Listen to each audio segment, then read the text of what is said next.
આટલું બધું લડો છો, નેતા બનવાનું છે છેલ્લે.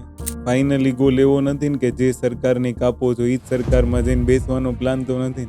તો હું કહી દઉં છું કે હા, નેતા બનવા માટે જ કરું છું. આવનાર ઇલેક્શન હું લડવાનો જ છું. આ હકીકત છે. ધાક, ધમકી, ડર, લાલચ, લોભ એન કેન પ્રકારે શામદામ દંડ ભેદથી તમને ફસાવવાનો પ્રયાસ કે ધાક ધમકી મળે છે ખરી, અને મળે છે તો તમારું શું માનવું છે અને તમે કઈ રીતે પ્રતિક્રિયા કરો? બાપુ, જેલ ઉપરથી યાદ આવ્યું કે તમને કેટલી વાર જેલ થઈ અને શેના માટે થઈ? આપણા જે પૂર્વજો થઈ ગયા, સરદારથી લઈ, ગાંધીથી લઈ, આંબેડકરથી લઈ, એ લોકો જેને બંધારણ બનાવ્યું છે એટલે બધા જ લોકો જેલમાં ગયા છે. સાબરમતી જ્યાં આપણે લોરેન્સ બિશ્નોઈ છે ત્યાં પણ હું રહેલો છું. યુવરાજસિંહ તુમ આગે બઢો આવા સ્લોગન બહુ સાંભળ્યા. જેલમાં ગયા ત્યારે કોઈ તમારી આસપાસ નહોતું, તમે અનુભવો વર્ણવ્યા, પણ જેલમાં ગયા ત્યારે તમને અહેસાસ થઈ ગયો કે કોઈ મારી આસપાસ નથી, આજુબાજુ નથી, છતાં તમે લડો છો, આમ ખુલ્લે આમ બોલો છો. યુવરાજસિંહ આ સિસ્ટમની અંદર રહેલા દૂષણને દૂર કરવા માંગે છે. ટ્રેક પેન્ટનું રહસ્ય શું? કારણ કે હું તો જ્યારે જાઉં ને, માની લો મુખ્યમંત્રીની કેબિનમાં ટ્રેક પેન્ટ, હું સીસીના આંદોલનમાં એક વખત આવ્યો ત્યારે ટ્રેક પેન્ટ, ટાટમાં ઓલવેઝ ટ્રેક પેન્ટ. તો યુવરાજસિંહ ટ્રેક પેન્ટ હારે ચૂંટણી લડશે. બાપુ, 1 કરોડમાં હોન્ડા સિટી જ લીધી હતી એ વખતે.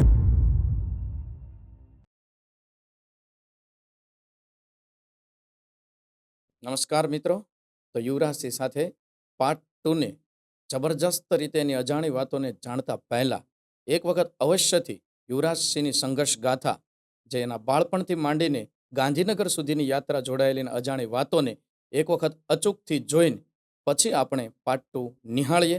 ચાલો સંવાદ કરીએ યુવરાજસિંહ. યુવરાજસિંહ, તમે વરઘોડાની વાત કરી, તમે શિક્ષણ માટે લડો છો, યુવાનો માટે લડો છો, રોજગાર માટે લડો છો. આજે દીકરીનો વરઘોડો કાઢવામાં આવ્યો એના માટે પણ તમે આજે બોલો છો. તો શું બાપુ હવે ચોથા મુદ્દા દીકરીઓ માટે ને મહિલાઓ માટે પણ લડશે, કે મહિલાઓ ખુદ બહાર નીકળશે, કે જનતા પણ બોલશે? આજે જનતા શાંતિથી આ બધો ખેલ જોઈ રહી છે. મહિલાઓ, એક મહિલા પર અત્યાચાર થાય છે, શાંતિથી ઘરમાં બેસીને જોઈ રહી છે. શું બાપુ આ ચોથા વિષય તરફ પ્રયાણ કરશે કે કેમ? મારા ઘરમાં પણ માં છે, મારા ઘરમાં પણ બેન છે, મારા ઘરમાં પણ સ્ત્રી છે મારી પત્ની તરીકે. તો જ્યારે કદાચ આ ભવિષ્યમાં કદાચ આવી ઘટના મારા ઘરમાં બને તો શું મારે નહીં બોલવાનું? અને આ સમાજ મારો પરિવાર છે, તો હું શા માટે ન બોલું?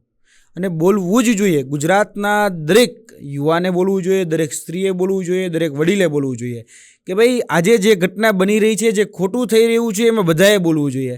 આજે આપણે સિલેક્ટિવ શા માટે થઈ જાય છે ને એ મને નથી સમજાતું. કે ભાઈ ભરૂચની અંદર એક દીકરીની ઉપર ગેંગરેપ થાય અથવા તો કહી શકે બળાત્કાર થાય છે ભરૂચમાં, ત્યાં આપણે બધા સાયલેન્ટ થઈ જાય છીએ. પણ બિહારમાં કોઈ ઘટના બને છે, કદાચ પશ્ચિમ બંગાળમાં કોઈ ઘટના બને છે તો અહીંયા આપણે બોલવા નીકળે છે અને એના ઝંડા લઈને આપણે ગુજરાતમાં નીકળીએ છીએ. શા માટે ભાઈ આ સિલેક્ટિવ એપ્રોચ? આજે ખોટું થયું છે તો એ આપણી સમાજની દીકરી છે, કોઈ પાર્ટીની દીકરી નથી કે ભાઈ આમાં થયું એટલે તો બોલવાનું ને આમાં થયું તો નહીં બોલવાનું. ના, એવું ન હોવું જોઈએ. આજે કદાચ એ ઘટના ત્યાં બની છે, આજે ઘટના કદાચ તમારા ઘરમાં પણ બની શકે છે. એટલે દીકરી દીકરી છે, એ બેન છે મારી, તો એ બેન માટે પણ જો બોલવાનું થાય તો એના માટે પણ અમારી સંપૂર્ણ તૈયારી છે. આગળના દિવસમાં જો એને ન્યાય નહીં મળે, જો એ જેલમાંથી મુક્ત નહીં થાય તો એ માટે પણ આંદોલન કરવામાં આવશે ને એની માટેની પણ સંપૂર્ણ તૈયારી અમારી તો છે. બાપુ, જેલ ઉપરથી યાદ આવ્યું કે તમને કેટલી વાર જેલ થઈ અને શેના માટે થઈ? જેલ જોવા જઈએ તો જેલ શબ્દ સાંભળતા ઘણી વખત આઘાત લાગતો હોય છે. એટલા માટે આઘાત લાગતો હોય છે કારણ કે પરિવારથી થોડું દૂર થવાનું થાય એટલે જેલ આપણે એને કહેતા હોઈએ છીએ. પણ જેલનું જો કદાચ સારા શબ્દમાં જો કદાચ વર્ણન કરવામાં આવે તો જેલ છે ને એ વૈચારિક પરિવર્તન માટે હોય છે. માનવ સુધારણા કેન્દ્ર, આવું જેલનું નામ છે. જેલ આપણે બોલીએ છીએ પણ જેલ એટલે માનવ સુધારણા કેન્દ્ર. ક્યાંક કોઈને એવો ખરાબ વિચાર આવ્યો, દુર્વિચાર આવ્યો તો એને એ વિચાર ભવિષ્યમાં ન આવે એટલા માટે એને જેલમાં મોકલવામાં આવતું હોય છે. અને જો મારી વ્યક્તિગત રીતે વાત કરવામાં આવે તો મને અત્યાર સુધીમાં 2 વખત જેલ થઈ છે.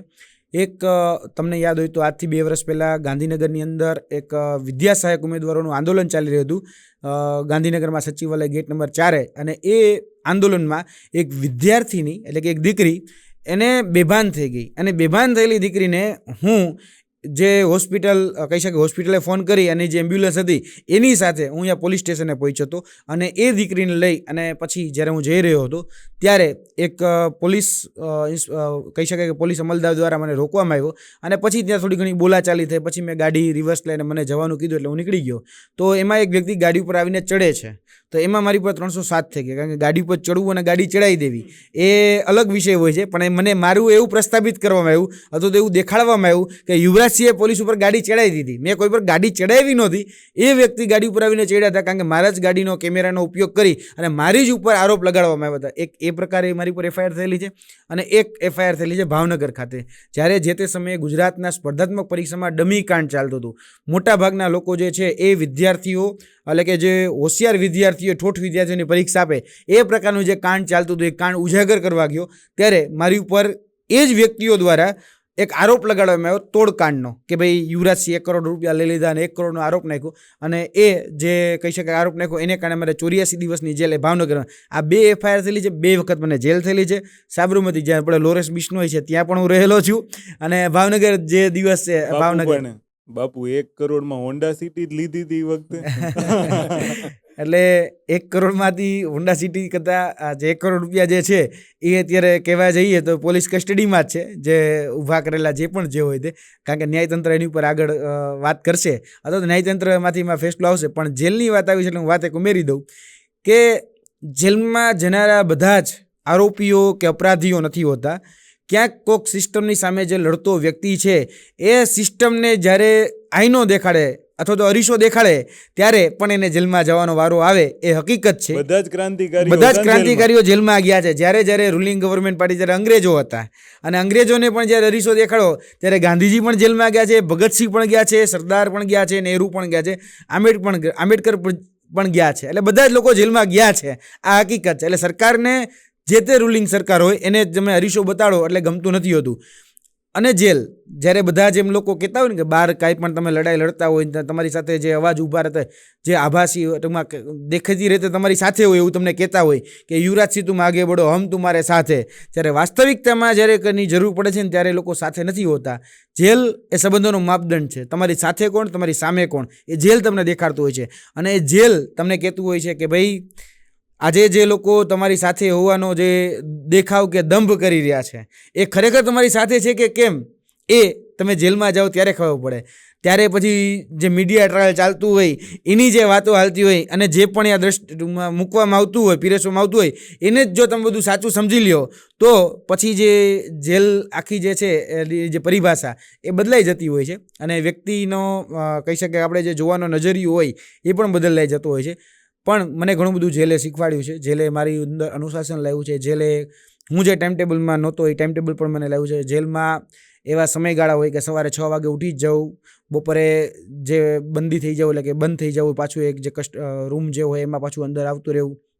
તો જેલ ઘણું બધું શીખવાડ્યું, ઘણું બધું મને સારા પુસ્તકો પણ વાંચન થયા. નેગેટિવ વિચાર ન આવ્યા કે અમે લોકો માટે શું કરી નાખ્યું, લોકો મારી પાછળ કાંઈ આવતા નથી, મને મળવા નથી આવતા.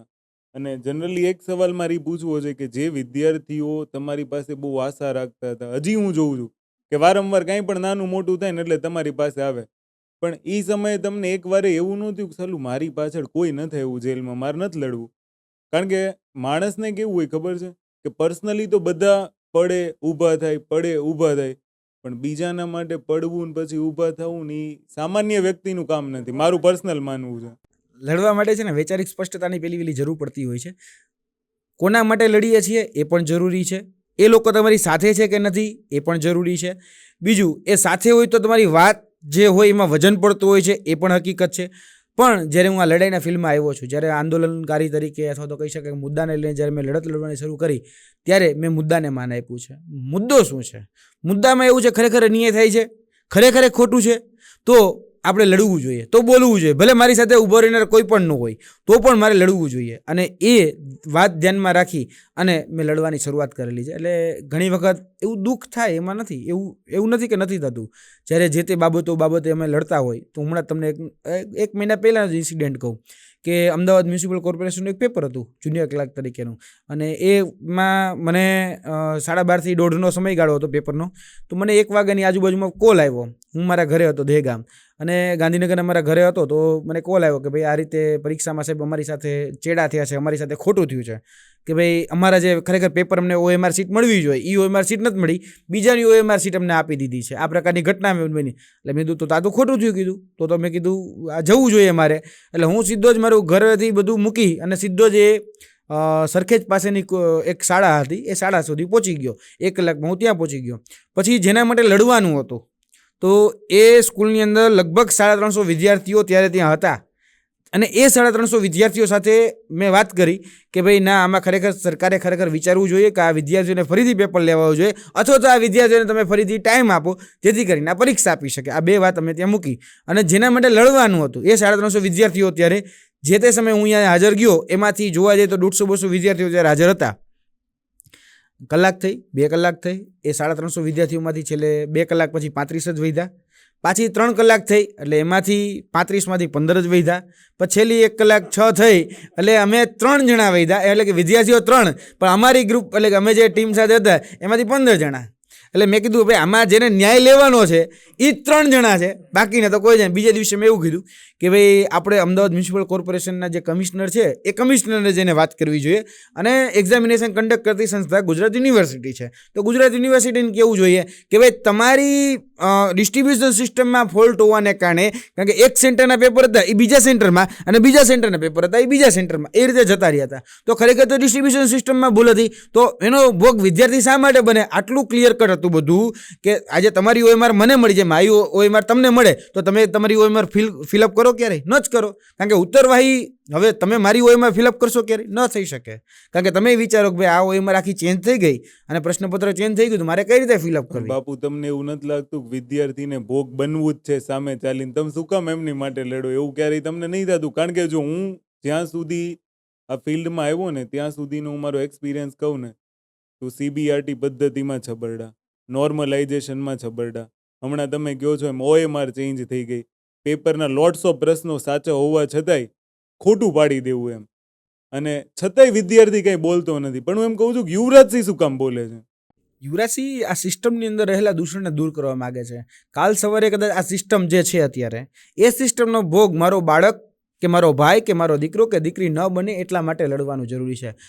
આપણે જાણીએ છીએ કે ખોટું થઈ રહ્યું છે, છતાંય જો મૂંગા બેસી રહેશું ને તો આપણાથી મોટો અપરાધી ક્યારેય નથી થવાનો. તમે પણ જો આ જોતા હોય, માની લો કે તમારી સાથે કોઈ નથી, અથવા તો દર્શક મિત્રોને પણ આ વાત સમજાવવી જોઈએ કે કદાચ તમને લાગી રહ્યું છે કે આ વસ્તુ ખોટી રહી છે, આ સિસ્ટમની અંદર છેડાવ થઈ રહ્યા છે, સિસ્ટમની અંદર આ દૂષણો આવી રહ્યા છે, ત્યારે તમારે બોલવાનો સમય હતો, ત્યારે જો તમે મૂંગા બેસી રહેશો ને તો મોટા અપરાધી તમે બનવાનો છો. બીજું, તમે જે વાત કરી એ વાત ઉપર કે આ સિસ્ટમમાં ઘણા બધા તમારી ઉપર એક્સપેરિમેન્ટ કરવામાં આવ્યા, અથવા તો વિદ્યાર્થી ઉપર એક્સપેરિમેન્ટ કરવામાં આવ્યા. CBRT પદ્ધતિ, નોર્મલાઇઝેશન છે, કે GPSCની અંદર જે પેપરો મેન્સ મુખ્ય પરીક્ષામાં જે લેવામાં આવતા, તો એ ખરેખર અનુસૂચિ 9 પૂછી હોય, એટલે સોરી 8 પૂછી હોય અને 9 લખી નાખી હોય, આવા પણ ઇન્સિડન્ટ બન્યા છે. ઘણી વખત પ્રશ્નો જ અલગ હોય, જવાબ અલગ હોય, તો પણ એને માર્ક આપી દેવામાં આવ્યા છે. આવું બન્યું છે? ના, નથી. અને આ મેં મારી નજરની સામે જોયેલું છે. પણ આ સિસ્ટમને મેં સુધારી છે. આ સિસ્ટમની અંદર પેપર લીકેજ થતા હતા તો એમાં કંટ્રોલેશન થોડું ઘણું આવ્યું છે, થોડું ઘણું આવ્યું છે. હું એવું નથી કહેતો કે સાવ ફૂલ પ્રૂફ થઈ ગઈ સિસ્ટમ, થોડું ઘણું આવ્યું છે. આ સિસ્ટમ એવી હતી જ્યારે પેપર લીકેજનો લો બનતો હતો, કાયદો બનતો હતો, ત્યારે આ જ જે અધિકારીઓ છે એ અધિકારીઓ મારી સલાહ લેવા માટે આવ્યા હતા કે યુવરાજસિંહ પેપર લીકેજનો લો બનાવીએ છીએ, તમે પેપર લીકેજ ઉપર બહુ મોટું કામ કર્યું છે, તો આ પેપર લીકેજમાં હવે કયા કયા એવા છીંડા છે કે જેમાંથી જે અસામાજિક તત્વો છે, અથવા તો જે પેપર લીકેજ જે માફિયાઓ છે, એનાથી આ વસ્તુ બચાવી શકાય, અથવા તો પેપર લીક થતાં બચાવી શકાય. તો એની પર કામ થયું છે. હું નેગેટિવ સેન્સમાં નહીં જાઉં, પણ થોડું ઘણું કામ થયું છે. પણ એની પર થવું જોઈએ વધારે પડતું કામ, કારણ કે એ જે ભવિષ્યનો સવાલ છે. સામે જે વ્યક્તિ છે, અથવા આપણે જે વ્યક્તિ છે, તમે જેમ છો, હું છું, આપણે વૈભવભાઈ કે આ રીતે બધા જે છીએ, તો ખરેખર એ વસ્તુ હકીકત છે કે આપણે બધાએ આ જાગૃત ચોકીદાર તરીકે કામ કરવું પડશે. હું માનું છું કે સિસ્ટમની અંદર ચેડા થાય છે, સિસ્ટમની અંદર છીંડા છે, પેપર લીકેજ થાય છે. એક એવો ઇન્સિડન્ટ હું પણ તમને યાદ કરાવું કે તમે તો બહુ આનાથી વધારે પરિચિત છો, એટલા માટે આપણી પાસે છે ને બધું જ જેટલા પણ પેપર લેવાય ને એ બધું જ એજન્સીથી કામ થાય છે. તમને ખબર છે? આજે તમારું ફોર્મ ભરાવવું છે તો ઓજસ છે, એટલે કે એક એજન્સી છે, એ તમને ફોર્મ ફિલઅપ કરાવીને આપે છે. આજે તમારી પરીક્ષા કન્ડક્ટ કરવી છે તો એક પરીક્ષા કન્ડક્ટ કરવા માટે જે પણ આપણે પ્રોસેસ જોઈએ છીએ, તો પેપર કાઢવું છે તો એના માટે પેપર સેટર જે છે એ પણ એજન્સી છે. પેપર કાઢ્યા પછી પેપર લેવડાવવું છે તો એના પણ માટે પણ એજન્સી છે. પેપર લઈ લીધું, આપણે પેપર કન્ડક્ટ કરી લીધું, તો પછી પેપર ચેક કરાવવું છે OMR સિસ્ટમ માધ્યમથી હોય તો OMR માટે એજન્સી છે. OMR ચેક થઈ ગઈ, હવે રિઝલ્ટ બનાવવું છે તો રિઝલ્ટ ચેકિંગ માટે કે રિઝલ્ટ બનાવવા માટે પણ એજન્સી છે. જ્યારે આ બધી જ ઘટના પરિણામ બનાવવું છે, પરિણામ પછી આપણે એને કહી શકાય કે તમે પણ ખ્યાલ હશે કે ભાઈ પ્રોવિઝનલ આન્સર ક્યાં આવે, PA ક્યાં આવે, પછી FA ક્યાં આવે, તો એ પણ એજન્સીઓ કામ કરતી હોય છે. આપણે TCSને કામ સોંપતા હતા, CBRT પદ્ધતિ હતી એટલા માટે આ બધું જ એજન્સીઓ દ્વારા કામ થતું રહે. સૌથી મોટા છીંડા છે ને એ અહીંયા છે કે આપણે આપણી જે જવાબદારી છે ને એ થર્ડ પાર્ટી કોન્ટ્રાક્ટની એજન્સીઓને આપતા જઈએ છીએ. ખરેખર સુધારાની જરૂર મૂળ અહીંયા છે કે આપણે આખી જે ઘટના છે ને એનું એજન્સીકરણ, પ્રાઇવેટીકરણ જેને આપણે કહીએ છીએ, એ પ્રાઇવેટીકરણ કરે તો ભાઈ આ ગૌણ સેવા છે શાના માટે? ખરેખર આ GPSC છે શેના માટે? કેમ કે આ પેપર લીકેજ સૌથી વધારે થાય છે અથવા તો પેપરની અંદર ગડબડી થાય છે. તો કઈ રીતે થાય છે? હું તમને એક દાખલો આપું છું. ATDO, additional tribal development officer, આદિજાતિ મદદ વિકાસ અધિકારી, એની જે ભરતી હતી તેમાં શું થયું ખબર તમને? કે OMR સ્કેનિંગ એજન્સી જેની પાસે હતી, ગૌણ સેવાએ જેને કોન્ટ્રાક્ટ આપ્યો હતો, એનું એક વ્યક્તિ નામ હાર્દિક પટેલ, મૂળ વતન વિરમગામ ટ્રેન્ટ, એ હાર્દિક પટેલ વિરમગામ ટ્રેન્ટનો વ્યક્તિ જેને OMR સ્કેનિંગની એજન્સીનો કોન્ટ્રાક્ટ લીધો હતો, એ વ્યક્તિએ જે તે સમયે એવા વ્યક્તિઓ જે આ પરીક્ષા આપનાર હોય, ATDOની પરીક્ષા આપનાર હોય, એ વિદ્યાર્થીનો કોન્ટેક્ટ કરી અને કીધું કે ભાઈ મને તું પૈસા આપ, તારી OMR હું ચેન્જ કરી નાખું, અથવા તો તારી જે OMR છે એ જે તે સમયે તારે બ્લેન્ક રાખવાની, હું એ OMR ફિલઅપ કરી દઈશ. એટલે આખી તમે જુઓ કઈ રીતે સિસ્ટમ છે કે OMR સ્કેનિંગની અંદર એજન્સીની અંદર કામ કરતો વ્યક્તિ આખી OMR વિદ્યાર્થીને કે બ્લેન્ક રાખે, પછી વિદ્યાર્થી જે છે એ બ્લેન્ક રાખેલી OMR હોય એ હાર્દિક પટેલ પહેલાં તો ટ્રેન્ડનો જે વ્યક્તિ હતો એ ફોટો પાડીને મોકલે, જો ભાઈ તારી OMR બ્લેન્ક છે, તે જેટલું ફિલઅપ કર્યું એટલું જ છે, હવે તારે કયા પ્રશ્નના જવાબ લખવાના? તો કે ભાઈ પહેલામાં એ, પછી ઓલો સામે લખીને મોકલે, પહેલામાં A ટીક કરો, બીજામાં B ટીક કરો. કારણ કે આપણે બધા જોઈએ છીએ કે જેવું જ પરીક્ષા પતે એટલે ઓલા યુટ્યુબના બધા માસ્ટરો બધા પેપર સોલ્યુશનમાં ચાલુ થઈ જાય, એટલે સાંજ પડે એટલે પેપર સોલ્યુશન થઈ ગયું હોય, એટલે પેપર સોલ્યુશન થઈ જાય એટલે આખું પેપર સોલ્યુશન કરી અને આપી દે. તમને ખબર છે ATDનો મેરિટમાં શું હતું? 101 માર્કના પ્રશ્નોમાં 141 મેરિટ રહે. આવું તો મેરિટ હાઈ રહેતા હોય છે. અમારે 141 માર્ક. અમે ગાંધીનગરની અંદર સેક્ટર 23માં એક દંપતી રહે. દંપતીમાં કેવું ખબર છે કે બેનના જેટલા માર્ક છે એટલા જ એના ઘરવાળાના માર્ક. હવે બેનને જેટલું નથી, એટલે કે 6 જે પ્રશ્ન બેનને નહોતા આવડ્યા એ જ એના ઘરવાળાને નહોતા આવડ્યા. આવું થઈ શકે? આ કોઇન્સિડન્ટ તો છે જ નહીં, આવું બન્યું છે. એટલે મેં લાયસન્સ કાઢવા જોઈએ. હા ખરેખર એટલે આવી ઘટનાઓ બને છે. એટલે એ જ રીતે પેપર લીકેજ થાય છે અથવા તો પેપરમાં જે પણ છીંડાઓ થાય છે એ આ બધું થાય છે કઈ રીતે?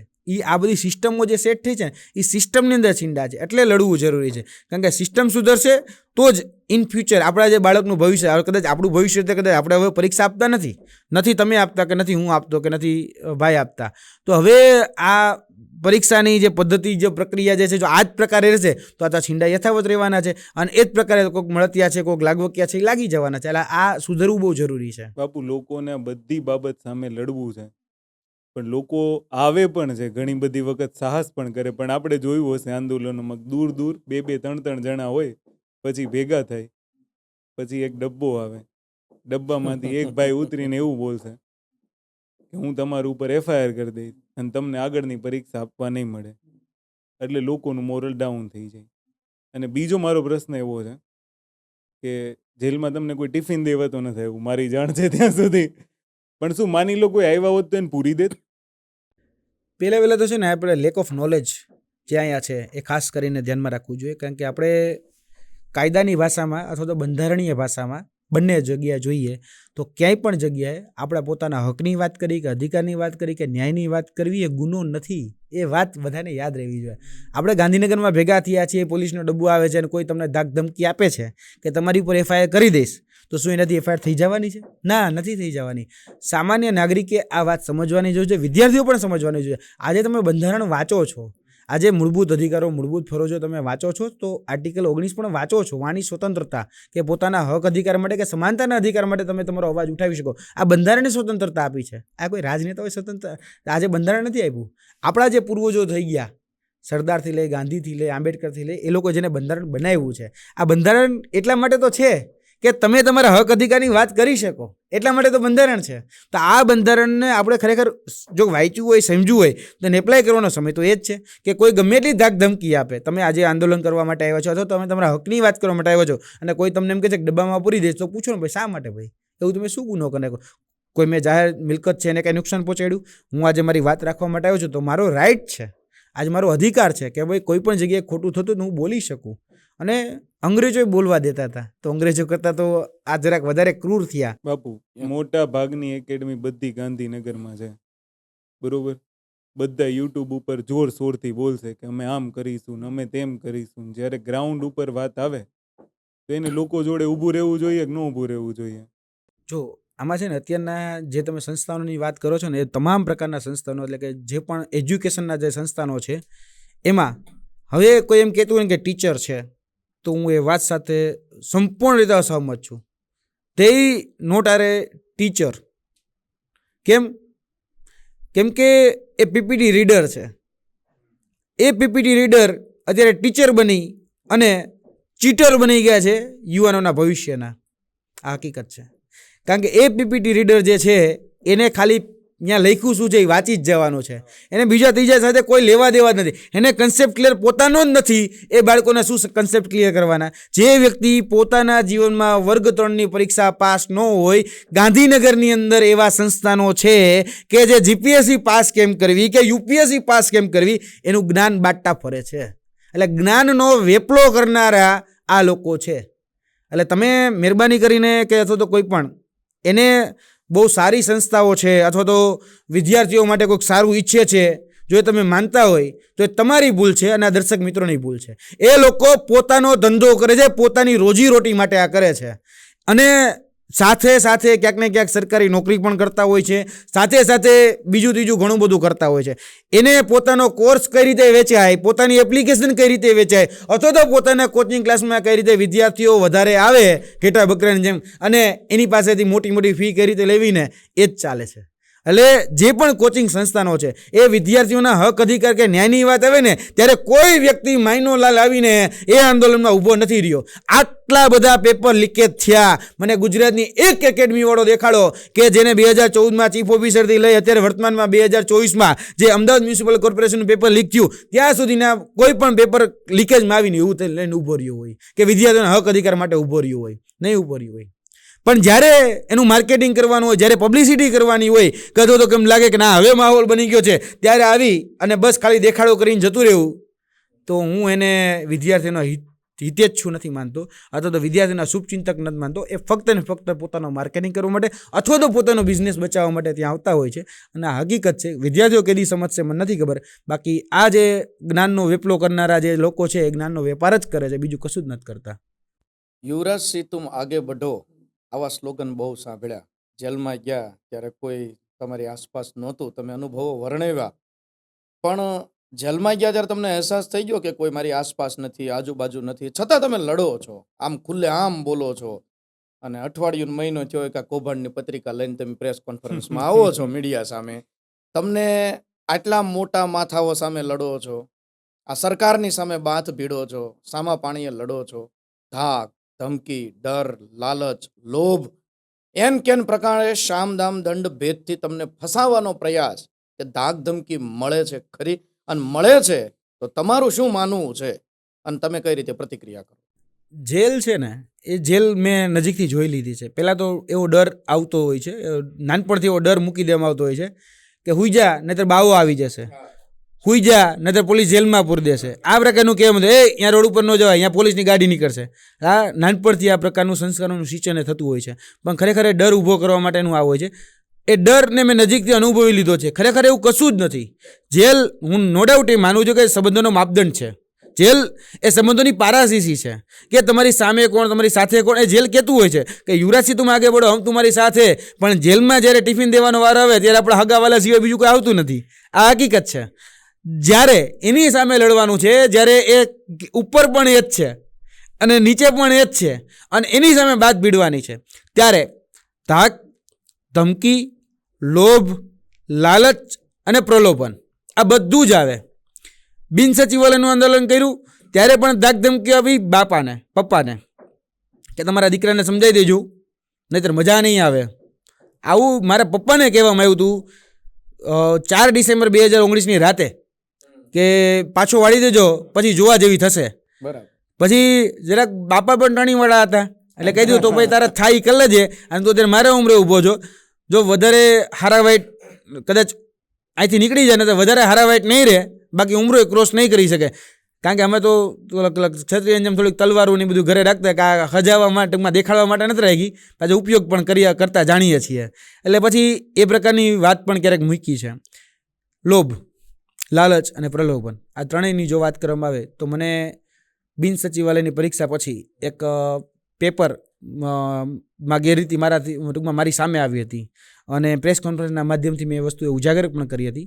ત્યારે એક ઉચ્ચ પોલીસ અધિકારી મને જે તે સમયના વર્તમાન મંત્રી પાસે પણ લઈ ગયા હતા અને એવું કીધું હતું કે તું જે આ કામ કરે છે એ કામ આપણી સિસ્ટમની અંદર રહીને પણ થઈ શકે એમ છે, તારે આ સિસ્ટમની અંદર આવી જવું જોઈએ. આ પ્રકારની વાત ત્યારે થઈ હતી. એટલે કે ભાઈ તું આ સિસ્ટમની અંદર સેટ થઈ જા, અમે કોઈ જગ્યાએ તને એક પદ આપી દઈએ, ત્યાંથી પણ તું આ કાર્ય કરી રાખે એમ. એટલે મેં તું ખાવું અને ગાવું એ જીવનમાં ભેગું ન થઈ શકે. આ લડવું છે, સુધારવું છે તો મારે સામે થઈને જ સુધારવું પડશે. એવું નથી કે હું સીધું જ આ કદાચ તમારી સાથે રહીને આ સુધારું અથવા તો તમારી અંડરમાં આવી જાઉં પછી મને કદાચ આ કરવાનો મોકો પણ ન મળે. મેં અત્યારે હું બધું જોવો જ છું, કારણ કે જે લોકો જે તે સમયે બહુ બૂમ બરાડા રાડો પાડતા હતા, જ્યારે મેં જોયેલું છે કે ભાઈ સુરતની સાક્ષી હાથમાં પાણી લઈને સોગંદો ખવાતા હતા, એ જ વ્યક્તિઓ જ્યારે અંદર જતા રહ્યા ત્યાં પછી બિલાડી બની ગયા હોય, એવા પણ મેં જોયેલા છે દ્રશ્યો. એટલે મેં એ નહીં થાય. એટલે કે ભાઈ લોભ કે લાલચ કે પ્રલોભન જે હતું તે બરાબર તમે જે ગણો તે, પણ એમાં અમે આવ્યા નહીં. પછી વાત રહી કે ફસાવો, ગમે એમ કરીને એન કેન પ્રકારે ફસાવો. તો મેં તમને એક ઇન્સિડન્ટ કીધો એ જ કે ભાઈ વિદ્યા સહાયક ઉમેદવારો આંદોલન કરે, મારે આંદોલન સાથે કાંઈ લેવા દેવા નહીં. હું બેઠો તો શ્રમ અને રોજગારના જે સચિવ હતા એની જોડે ગાંધીનગરમાં જૂના સચિવાલયમાં બેઠો હતો. ત્યાં મને એક વિદ્યાર્થીનો ફોન આવ્યો હતો કે સાહેબ અમારી સાથે આવું બન્યું, અમને અટકાયત કરીને લઈ જાય છે, અમને એનાથી વાંધો નથી કે અમને અટકાયત કરે છે, પણ અમારી સાથે જે બેન છે ને એ બેન બેભાન થઈ ગયા છે અને એને હોસ્પિટલ પહોંચાડવા જરૂરી છે, કે શ્વાસ નથી લઈ શકતા. અને બેન હું તાત્કાલિક સચિવની કેબિનમાંથી બહાર નીકળ્યો અને મારી ગાડી લઈ અને સીધા જ મેં હોસ્પિટલમાંથી એમ્બ્યુલન્સ બોલાવી, કીધું આ તાત્કાલિક આ રોડ ઉપર આવો. મેં જે વિડીયો મારી પાસે વિડીયો મેં મીડિયાને પણ મોકલો, લોકેશન ઉપર હું પહોંચતો થયો, એ ગાડી લઈને અમે ત્યાં પહોંચ્યા, એમ્બ્યુલન્સ લઈને પહોંચ્યા અને એ ઘટનાક્રમમાં અમારી ઉપર 307 કરી દેવામાં આવી. એટલે આ ઘટના અમે જોયેલી છે. ત્યારે પણ અમારે ભોગવવાનો વારો આવ્યો હતો. પછી જ્યારે જે તે સમયે ગુજરાતની અંદર ખોટું થઈ રહ્યું કે સિસ્ટમની અંદર ખોટી રીતે વ્યક્તિ આવતો હતો, આજે આ ભાઈ હોશિયાર છે અને આ ભાઈ ઠોઠ છે, તો આ ભાઈનું જે તમારું જે પેપર છે આ ભાઈ લખી આવે એટલે કે ડમી વિદ્યાર્થી તરીકે, તો એ કેમ ચાલે? તો એ અમે ઉજાગર કર્યું. તો એમ કેમ પ્રકારે પાછા અમને ફસેવા, કારણ કે સિસ્ટમની એ જૂની મોનોપોલી હતી, એ મોનોપોલીને અમે તોડી હતી કે આવું થતું હતું અને 2010-11થી થતું હતું, આવું હતું તો એ તોડ્યું તો સરકારે ન ગમ્યું. એટલે એમ કેમ પ્રકારે લોભ, લાલચ, પ્રલોભન, સામ દામ દંડ ભેદ ગમે એમ કરીને તોડવાના પ્રયત્ન, આ બધું જ થાય છે. યુવરાજસિંહ આ બધી ઇન્ફોર્મેશન લઈ આવે છે ક્યાંથી? બધાને આ જ પ્રશ્ન છે. બાપુ પણ આટલું બધું લડો છો, નેતા બનવાનું છે છેલ્લે? હા, જો પહેલા ચેતનભાઈનો જવાબ આપી દઉં કે આ ઇન્ફોર્મેશન લાવે છે ક્યાંથી? આ ઇન્ફોર્મેશન જે છે એ ઇન્ફોર્મેશન જે ગુજરાતના જે પ્રામાણિક અને ઈમાનદાર ઉમેદવારો, કર્મચારીઓ અને અધિકારીઓ એ આપે છે, જે ગુજરાતમાં ફક્ત 5 થી 10% જ છે. આ હકીકત છે. ભલે જેને જે લાગવું હોય, જેને જે સમજવું હોય એ સમજી શકે છે. એટલા જ સત્ય છે. આંગળીના વેડે ગણી શકે એટલા લોકો હોય છે કે જે ખરેખર આ સિસ્ટમની અંદર પ્રામાણિકતાથી લાગવા માગે છે. અને ક્યાંક કોઈ એવું હોય છે કે જે કદાચ એને એ મળ્યું નથી, એને એ કદાચ અથવા કદાચ પ્રલોભન મળ્યું નથી, અથવા તો એ માધ્યમ નથી મળ્યું કે જ્યાંથી ખોટું કરીને લાગી જાય કે ભાઈ હું ન લાગે ઓલો લાગી ગયો, જેને ઈર્ષા છે, થોડીક અદેખાય છે. એ વ્યક્તિઓ મારા ઇન્ફોર્મર છે, મને માહિતી આપનાર એ વ્યક્તિઓ છે. અને એ વ્યક્તિઓને કારણે કોઈ પણ મુમેન્ટ, કોઈ પણ બાબત મારી સામે આવે છે તો હું સીધું જ એને સાચું નથી માની લેતો. એ વાતને અલગ અલગ ડાયમેન્શનથી હું ચેક કરું છું. મારા અહીંયાના સ્થાનિક જે લોકો હોય એને હું પણ પૂછું છું. પોલીસ મિત્રો સૌથી વધારે મારી સાથે સંકળાયેલા છે તો એને પાસેથી હું ક્રોસ વેરિફિકેશન કરાવું. મેં તમને કીધું એમ કે ભાઈ શરૂઆતમાં મારી પાસે ખાખી હતી, હું અરવલ્લી મોડાસા મારું બિન હથિયારી તરીકે પોસ્ટિંગ થયું હતું, એટલે ખાખી મેં પહેરી નહોતી પણ અંદરનો માયલો તો ખાખી જ હતો કે ઇન્વેસ્ટિગેશન કઈ રીતે કરવું, બરાબર, ડિટેક્શન કઈ રીતે કરવું એ તો મને આવડતું હતું જ. અને કોઈ પણ ઘટના મારી સામે એટલે હું કરી જાગતો હતો, એટલે મેં કર્યું અને આ બધી જ બાબતો હતી એ મેં ખુલ્લી પાડી. બાપુ આટલું બધું લડો છો, ફાઇનલી ગોલ એવો નથી ને કે જે સરકારને કાપો છો એ જ સરકારમાં જઈને બેસવાનો પ્લાન તો નથી ને? આમાં એ જ સરકારમાં કરતાં હું એવું માનું છું કે આ સિસ્ટમને સુધારવાનો મારો હેતુ એ ચોક્કસપણે છે. મારો ધ્યેય એ છે કે કોઈ પણ રીતે શિક્ષણ, રોજગાર અને કરપ્શન હું જેટલું પણ થઈ શકે ને એટલું શુદ્ધિકરણ કરું. બીજી વાત, નેતા જે શબ્દ આવ્યો તે એ નેતા ઉપર પણ હું બહુ શ્યોર છું કે કોઈક વસ્તુ સારું કરીને જો તમે નેતા બનતા હોય તો શા માટે ન બનવું જોઈએ. હું તો બધાને કહું છું કે તમારી અંદર કોઈ એવી કાબિલિયત છે, તમારી અંદર રહેલી એવી કોઈ કુને છે કે તમે એટલા કુશળ છો કે આંખમાં આંખ નાખીને તમે સાચાને સાચું કે ખોટાને ખોટું કહી શકો છો, તો તમારે નેતા બનવું જ જોઈએ. કારણ કે નેતાની પરિભાષા જે છે કે બંધારણની અંદર જે આપણે રાજ્ય નીતિના માર્ગદર્શક સિદ્ધાંતો આપવામાં આવ્યા છે, તો એ રાજ્ય નીતિના માર્ગદર્શક સિદ્ધાંતો કહે છે શું કે નેતા પાસે એ જવાબદારી છે કે છેવાડાનો જે વ્યક્તિ છે ત્યાં સુધી આ યોજનાનો લાભ એને પહોંચાડવો આ રાજનેતાનું કામ છે. રાજનેતા જે છે અથવા તો જે અધિકારી છે, આ બંને એ ગાડીના જે બે પાયા છે કે જ્યાં આપણે ટ્રેન કહીએ તો એ રોડ છે કે જ્યાં સુધી એ પહોંચાડવાના છે. એટલે આ બે જે વસ્તુઓ છે ને એ ત્યાં સુધી પહોંચાડતા હોય છે. તેમાં નેતા પણ એટલો જરૂરી છે, અધિકારી પણ એટલો જરૂરી છે. અધિકારી અને જો નેતા એ પ્રામાણિકતાથી, ઈમાનદારીથી કામ કરશે તો એ છેવાડાના વ્યક્તિ સુધી એ ટ્રેન પહોંચી શકશે, બાકી એ કોઈ સુધી પહોંચી નહીં શકે. અને કોઈ એવું માનતું હોય કે હા નેતા બનવા માટે આ બધી વસ્તુ કરે છે, તો હું કહી દઉં છું કે હા નેતા બનવા માટે જ કરું છું. આવનાર ઇલેક્શન હું લડવાનો જ છું, આ હકીકત છે. અને ઇલેક્શન લડીશ પણ ખરી, વિધાનસભામાં પણ જઈશ અને સંસદમાં પણ જઈશ. આવનાર દિવસોની અંદર બધી જ રીતે. શા માટે ન લડું? આપણે ત્યાં બુચસિયાઓ 8 પાસ વ્યક્તિઓ જો મંત્રી બની શકતા હોય, બુટલેગર જો કદાચ આ કહી શકાય કે કોઈ પક્ષના સર્વે સર્વા બની શકતા હોય, તો ભાઈ હું ભણેલ ગણેલ છું, શિક્ષિત છું, સમજું છું, બધી નીતિઓને જાણું છું, નીતિ વિષયક નિર્ણયો પણ જાણું છું કઈ રીતે કરવા, અને આ સિસ્ટમ કઈ રીતે જે સેટ છે એ સિસ્ટમ ખરેખર જે છેવાડાના વ્યક્તિ સુધી અથવા તો કે જરૂરિયાતમંદ છે, જે ખરેખર લાયક છે, જે હકદાર છે, એના સુધી જો મહેનતનો કોળિયો પહોંચે એ માટે જો મારે રાજનીતિમાં જવું પડે તો એના માટેની પણ મારી સંપૂર્ણ તૈયારી છે. બાપુ 2 સવાલ છે. તો તમને મોકો મળ્યો તો દહેગામ કેમ છોડ્યું? દહેગામ જે તે સમયે કહી શકે કે મારી પાસે જે ટિકિટ આવી હતી, મારી પાસે, હું બંને કહી દઉં છું, મારી પાસે લોકસભાનું, મારી પાસે વિધાનસભાની પણ ટિકિટ હતી, મારી પાસે લોકસભાની પણ ટિકિટ હતી. આ હકીકત છે. અને લોકસભા પણ લડવા માટે મને ઓફર થયેલી જ હતી અને વિધાનસભા લડવા માટે પણ ઓફર થયેલી હતી. પણ એ સમયે હું એવું માનતો હતો કે હજી મારી એટલી બધી પરિપક્વતા નથી આવી, જે મેચ્યોરિટી કેવી જોઈએ એટલી બધી નથી આવી. અથવા તો જે ખરેખર નેતા તરીકે જે કહી શકાય આપણે ચૂંટણી લડવા માટે જ્યારે મેદાનમાં ઉતરીએ છીએ તો એમાં બધી જ પ્રકારના કુને તમારી પાસે હોવી જોઈએ, સામ દામ દંડ ભેદ. કારણ કે તમે નેતા જ્યારે બનવા માંગતા હોય ને ત્યારે બધા જ ડાયમેન્શનને તમારે સાંકળી ચાલવાના છે. તમે એમને સીધી લીટીમાં કોઈ અત્યારે વર્તમાન પરિપ્રેક્ષમાં કહું છું, વર્તમાન પરિપ્રેક્ષમાં સીધી લીટીમાં ચાલીને તમે નેતા નહીં બની શકો. તો મારામાં એ સમજ હતી કે ભાઈ હજી હું થોડોક કાચો છું, મારે થોડીક ઘડાડવાની જરૂર છે. અને અત્યારે હું ઘડાઈ જ રહ્યો છું. અત્યારે હું જે જેલમાં જઈ રહ્યો છું, અત્યારે મારી ઉપર જે આક્ષેપો કે જે આરોપો થઈ રહ્યા હોય એનાથી હું ઘડાઈ રહ્યો છું. આ લોકતંત્ર અથવા તો કદાચ આ જે નેતાઓ જે અત્યારે મારી પર જે બધું કરી રહ્યા છે ને, એમણે ઘડવાનું કામ કરી રહ્યા છે. અત્યારે મારું ઘડતર થઈ રહ્યું છે.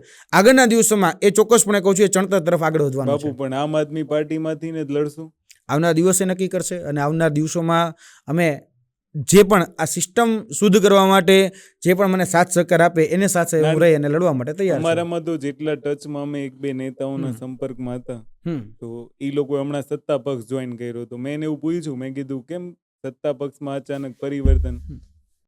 તો એનો જવાબ એવો હતો કે જે તે પક્ષમાં આટલી ગેરરીતિઓ થતી હતી એટલે અમે સત્તા પક્ષમાં આવ્યા.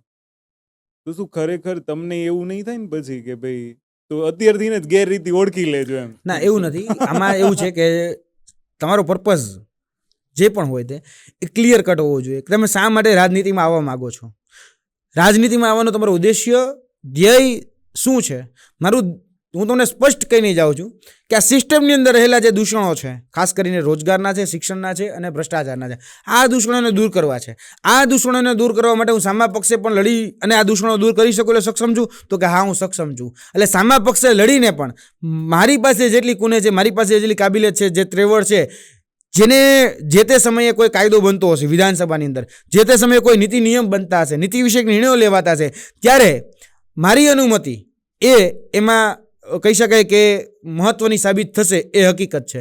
કેમ યુવરાજસિંહ અત્યારે જે બોલે છે આ ભવિષ્યમાં યુવરાજસિંહ પાળશે? અત્યારે કદાચ તમે કોઈ પક્ષમાં નથી, વિદ્યાર્થી નેતા તરીકે જે મોટી વાત કરો છો, બોલો છો, લડો છો, ભવિષ્યની અંદર તમે નેતા બન્યા, તમારો પક્ષ અન્યાય કરશે, શું આજે યુવરાજસિંહ લડશે, બોલશે, પોતાના પક્ષની વિરુદ્ધ જાશે, જનતા માટે કામ કરશે? આ પ્રશ્ન થવો પહેલાં તો ખૂબ વ્યાજબી છે અને હું આને માનું પણ છું કે ભૂતકાળમાં આવા ઘણા બધા લોકો હતા કે જે કે મેં કીધું કે સૂર્યની સાક્ષીએ સમ ખાતા હોય, કોકને જનરલ ડાયર કહેતા હોય, કોકને હિટલર કહેતા હોય, અને પછી એની સાથે જ જઈને બેસી ગયા હોય અથવા તો એના ખોળે જઈને બેસી ગયા હોય, એવા છે. એટલે આવો પ્રશ્ન થવો ખૂબ વ્યાજબી છે, એમાં ના જ નથી અને થવો જ જોઈએ. પણ એ વ્યક્તિમાં ફેર હોય. આજે જે ઘટનાઓ બની છે એ ઘટનાઓમાંથી હું જે શીખો છું, અને મેં કીધું એમ કે ભાઈ રાજનીતિ છે, તો રાજનીતિમાં આવવાના મારા માપદંડો અને મારો ધ્યેય એ બહુ ક્લિયર કટ છે. હું વૈચારિક રીતે બહુ સ્પષ્ટ વ્યક્તિ છું અને હું સ્પષ્ટતા સાથે કહું છું કે ભાઈ સામે પક્ષે લડવાનું થાય એવું નથી કે રાજનીતિ વગર ન લડી શકાય, લડી જ શકાય.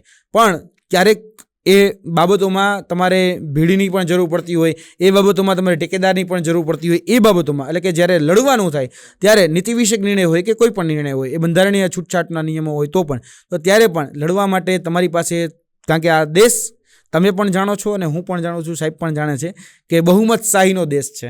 આજે તમારી પાસે જો કોઈ 100 સીટની અંદર તમારી પાસે 51 છે, એની પાસે 50 છે, તો 51 વાળો જીતશે.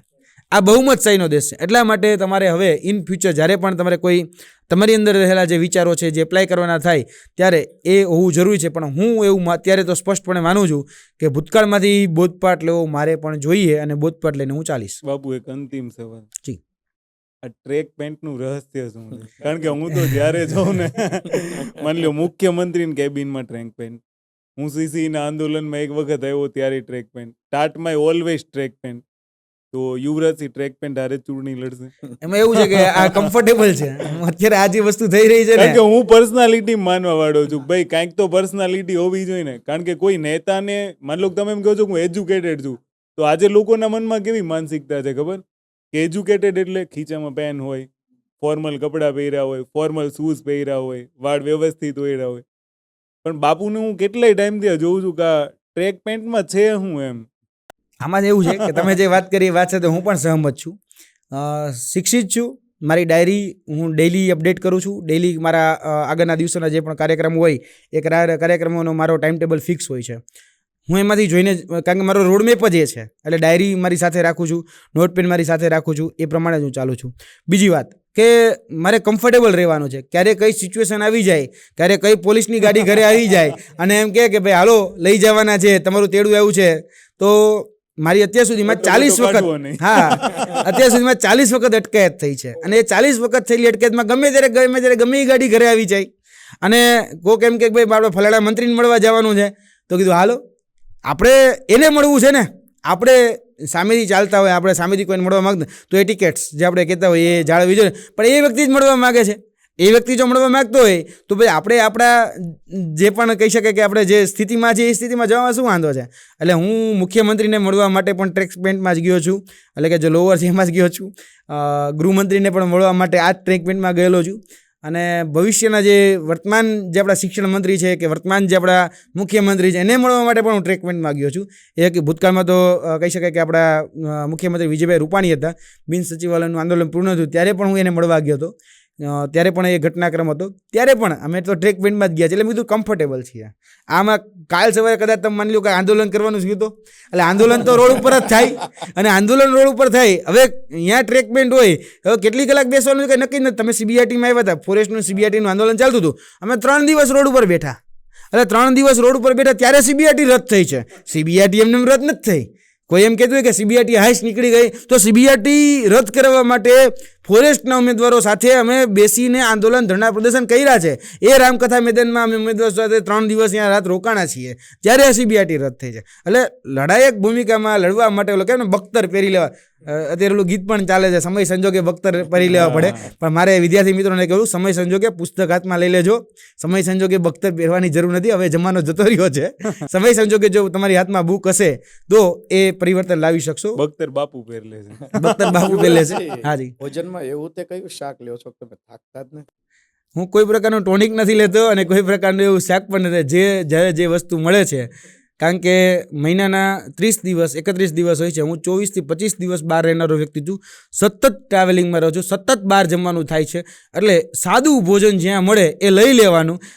કોઈ પણ એમ વ્યક્તિ જમવાનો આગ્રહ કરે કે યુવરાજસિંહ જમવાનું અહીંયા છે, તો પહેલાં હું એની સાથે ડીલ નક્કી કરું કે ભાઈ સાદું જમાડશો, ઘરનું જમાડશો, વ્યવસ્થિત. એટલે કે ભાઈ હોટલનું નથી ખાવું, કારણ કે હોટલનું ખાય તો પછી મરી મસાલા ને બધું એટલું બધું વધારે હોય છે, નડતું હોય છે.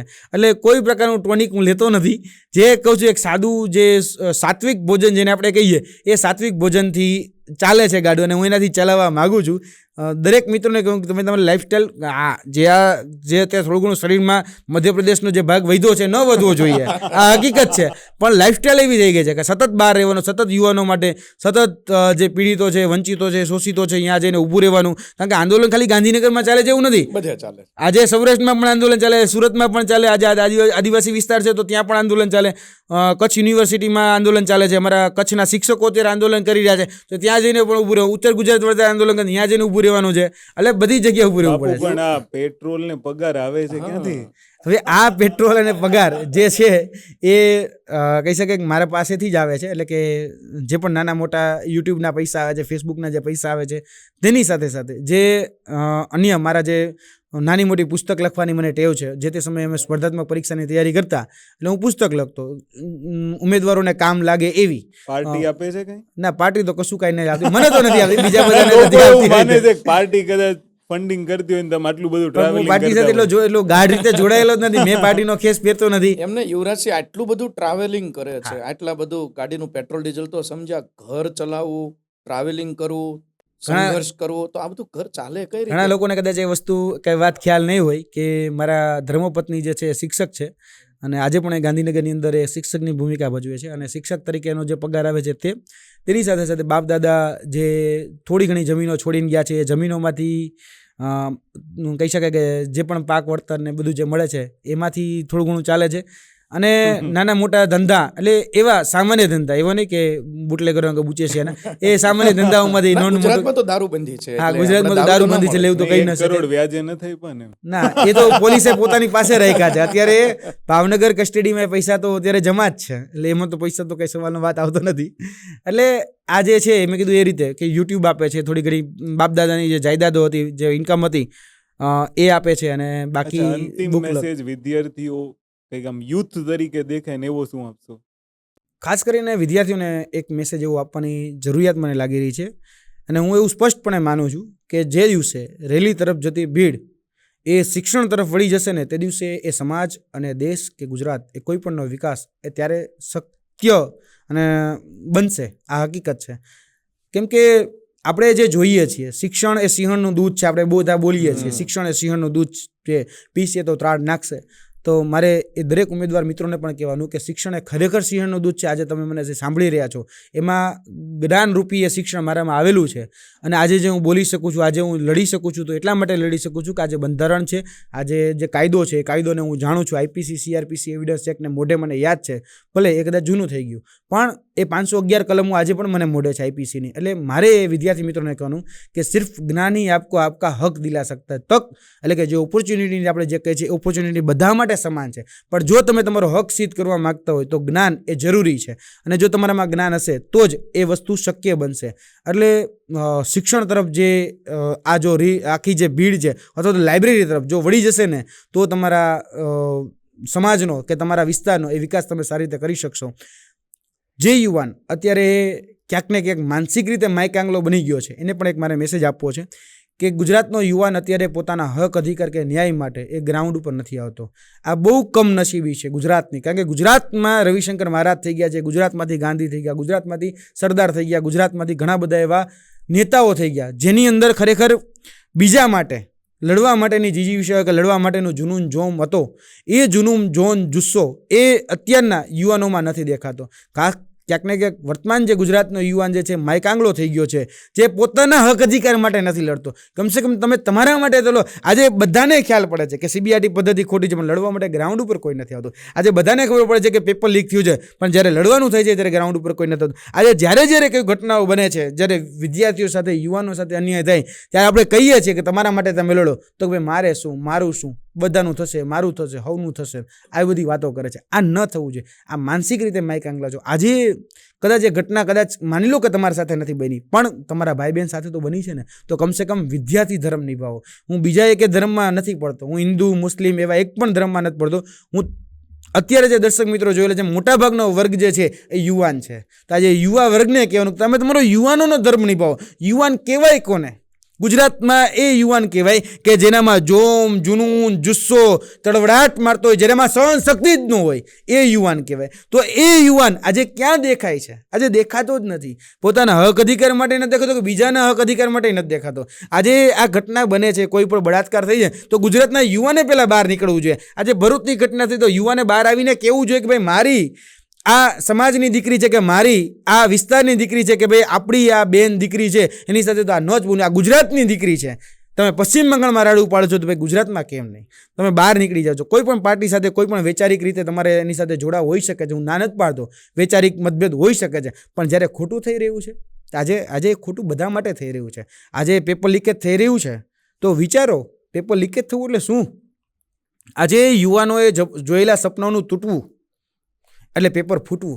આજે માતા પિતાએ જોયેલી આકાંક્ષાઓનું તૂટવું એટલે પેપર ફૂટવું. આજે જે વ્યક્તિઓ ગામડાથી બહાર આવી અને પોતાની જે સપનાઓ જોઈ રહ્યા છે, એ સપનાઓ, એ આકાંક્ષાઓ, એ આખી જે કહી શકાય કે એને માટે એને જે પોતાનું સર્વસ્વ કુરબાન કરી દીધું છે, એ બધાનું તૂટી જવું એટલે પેપર ફૂટવું. અને છતાંય આટલા બધા પેપરો ફૂટી છે. ગુજરાતની અંદર 32 પેપર ફૂટ્યા અને કોઈ આવીને માઇનોલાલ બોલે નહીં. આજે ક્યાં જઈ રહ્યા છીએ? કઈ દિશામાં જઈ રહ્યા છીએ? આપણી દશા શું થવાની છે એ તો વિચારો. એટલે ગુજરાતના યુવાનમાં એ તાકાત છે કે ગુજરાતનો યુવાન એ પરિવર્તનને બદલાવ લાવવા માટે સક્ષમ છે. તો આ ગુજરાતના યુવાનને મેસેજ આપું છું કે યુવાનોનો જે ધર્મ છે ને, ધર્મ મહેરબાની કરીને નિભાવો. આજે જ્ઞાતિ, જાતિ, ધર્મ, પાત કશું જ કાંઈ યુવાનમાં નથી. યુવાન એટલે યુવાન કોઈ પણ હોય. આજે મેં તમારી જાતિ કે જ્ઞાતિ પૂછી નથી મેં તમારી પૂછી. આજે આપણે આપણા હક અધિકાર માટે અવેરનેસ, જાગૃતતા આપણામાં હોવી જોઈએ. આપણી પાસે બંધારણ છે, આપણી પાસે કાયદો છે, આપણે બધું વાંચીએ, આપણે શિક્ષિત બનીએ, આપણે દીક્ષિત બનીએ અને જ્યાં પણ ખોટું થઈ રહ્યું છે ત્યાં બોલીએ. આ યુવાનોને મેસેજ છે કે આપણામાં લેક ઓફ નોલેજ ન હોવું જોઈએ. આપણે તો કમસે કમ મજબૂત હોવા જોઈએ. જે દેશની અંદર જે ધરા અત્યારે જે સંભાળી રહ્યા છે, એમાં પણ આપણે એવું વિચારીએ છીએ કે દેશની અંદર જેની પર ધરા છે, જે શિક્ષણ મંત્રી બને, જે કાયદા મંત્રી બને, જે એ ખરેખર શિક્ષિત બને, જેને કાયદાનો ક તો કમસે કમ આવડતો જ હોવો જોઈએ, જેને IPC, CrPC, evidence act, atrocity act આ બધું શું કહેવાય ખબર હોવી જોઈએ. અને આ એક્ટના ફાયદા અને ગેરફાયદાને ખબર હોવી જોઈએ. એ બધી જ રીતે તો જ એ સમાન ન્યાય કરી શકશે. શિક્ષણ તમે વિચારો તો ખરી. આજે જે વ્યક્તિને ખુદનું કશું જ કાંઈ શિક્ષણ ન હોય, એ વ્યક્તિ શિક્ષણ મંત્રી બની જતો હોય તો ક્યાંથી ચાલશે આ દેશ?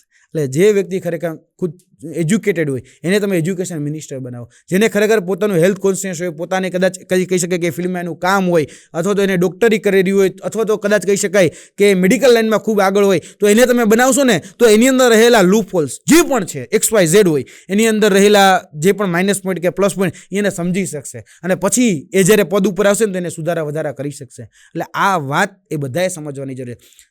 કોઈ રાજનેતા દેશ નથી ચલાવતો, દેશ એ નાગરિકો ચલાવવા જોઈએ.